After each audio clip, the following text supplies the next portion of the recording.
You know, when you first watch American Dad, you probably just see this whirlwind of surreal, off-the-wall comedy. But what if all that absurdity is actually, well, an accidental masterclass on the very nature of reality? We're going to use some of the show's absolute weirdest moments to explore the fragile, super complex workings of our own minds. Okay, we just have to start with one of the most bizarre and unsettling lines in cartoon history. This is from Stanferatu, this grotesque creature who starts haunting the Smith family.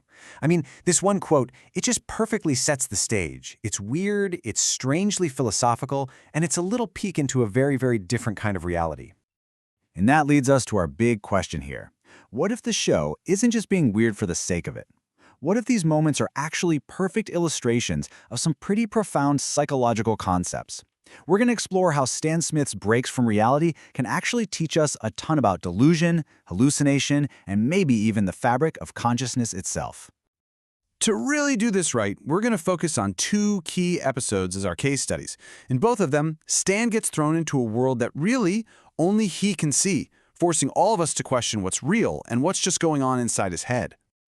So, first up, we have Stanferatu, where Stan becomes fiercely loyal to this super creepy vampire guy who's literally stealing food from his family. And this character is just a genuinely chilling nod to the classic 1922 horror film Nosferatu, that grotesque, almost rat-like figure, which gives the whole thing this real sense of psychological dread.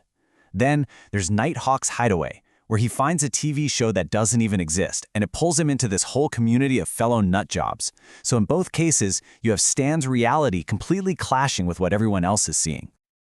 All right, so to really unpack what's going on in Stan's mind, we're going to need a bit of a clinical toolkit. You've probably heard the words delusion and hallucination thrown around, maybe even used interchangeably. But in psychiatry, they describe two very different kinds of breaks from reality. So what's the actual difference? Both of these symptoms, they fall under this big umbrella term, psychosis. And put simply, psychosis is a break from reality. It's not one specific illness, but more of a state of mind where you see some combination of delusions, perceptual disturbances, that's hallucinations, and disorganized thinking. So here's the absolute core distinction. A delusion is a disorder of belief. It's all rooted in how you process your thoughts. A hallucination, on the other hand, is a disorder of perception. It's a false sensory experience. To put it even more simply, one is what you think, and the other is what you see, hear, or feel. Let's start with delusion. The clinical definition is a fixed, false belief that you just will not let go of, even when someone gives you clear evidence to the contrary. So when Stan insists that Stanferatu, a creature who is actively stealing from him, is a great guy and has always got my back, well, that's a textbook example. No amount of logic from his family can shake that belief. It's completely fixed. Now, let's talk about hallucination. This is a sensory experience that has no external stimulus. And this is a really great way to understand the difference between a hallucination and an illusion. An illusion is like seeing a puddle of water on a hot road. You're just misinterpreting something that's really there. A hallucination is seeing something that isn't there at all. So when Stan's family sees him watching a screen full of static, but Stan sees his neighbor Tuttle inside the TV, that is a pure visual hallucination. Okay, so this brings us to a really crucial question. Why are these false realities so powerful? The Nighthawk's Hideaway episode actually gives us a fascinating answer. See, Stan doesn't just retreat into his own mind, he finds other people who share his hallucination, creating what you could call a mirror world. And this quote right here, this is everything. When Stan finally meets another guy who's also obsessed with this non-existent show, the man says this to him, and it validates Stan's entire experience. Suddenly, he's not just a lonely nutjob anymore. He's one of two men obsessed. That shared delusion makes the false reality so much stronger, way more resilient, and a whole lot harder to escape. And this creates this incredibly powerful psychological trap. Stan is looking for freedom from all the stresses of his life by escaping into this TV show. But that escape, it becomes its own prison, an unsolvable mystery that just completely consumes him. It's kind of like Tantalus in the Greek myth, the guy who could never quite reach the fruit he was starving for. Stan's escape is always just out of reach. The very thing he used to run away from his problems becomes a mirror, forcing him to confront the exact obsession he was trying to avoid. So we can see how Stan gets trapped. But what if we've been looking at this whole thing completely backward? We've been treating psychosis as a brain malfunction, right? An error in the system. But there's a much more radical theory that just flips this entire idea on its head. What if Stan's break from reality isn't a breakdown at all, but a breakthrough to something else entirely? This theory, which was championed by thinkers like Aldous Huxley and Henri Bergson, it starts with a pretty provocative premise. The common assumption is that our brain creates our conscious experience from scratch, but this theory suggests that, well, maybe that's not its main job. Instead, the brain might act more like a reducing valve or a filter. Its job is to protect us from being completely and totally overwhelmed by the sheer amount of information in the universe. Our normal, everyday, sober reality is just a heavily filtered, really simplified version of what's actually out there, and it's tuned specifically for our survival.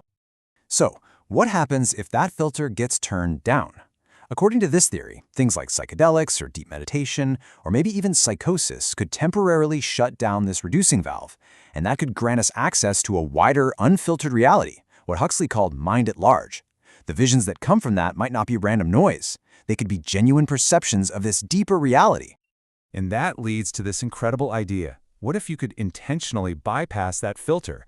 The story of Terence and Dennis McKenna, two brothers who experimented heavily with psychedelics down in the Amazon, provides just a stunning, real-world example of trying to turn chaotic sensory input into profound knowledge.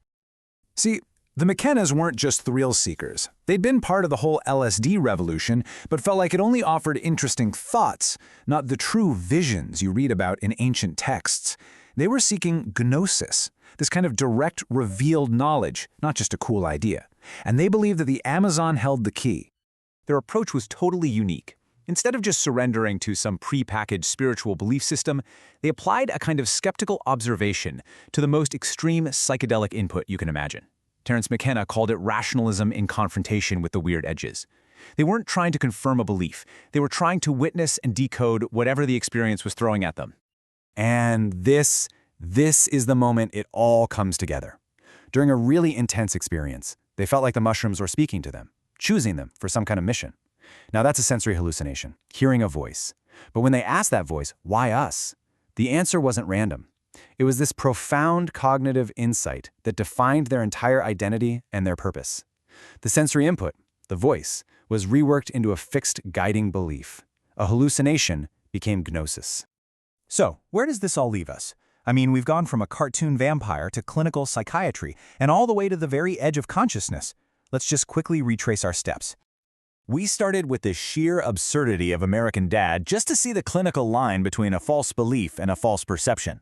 From there, we dove into the pretty radical idea that our brains might not create reality, but actually filter it. And finally, we saw how people like the McKenna brothers tried to literally hack that filter, turning hallucination into profound, life-altering knowledge. Which brings us to our final, lingering question.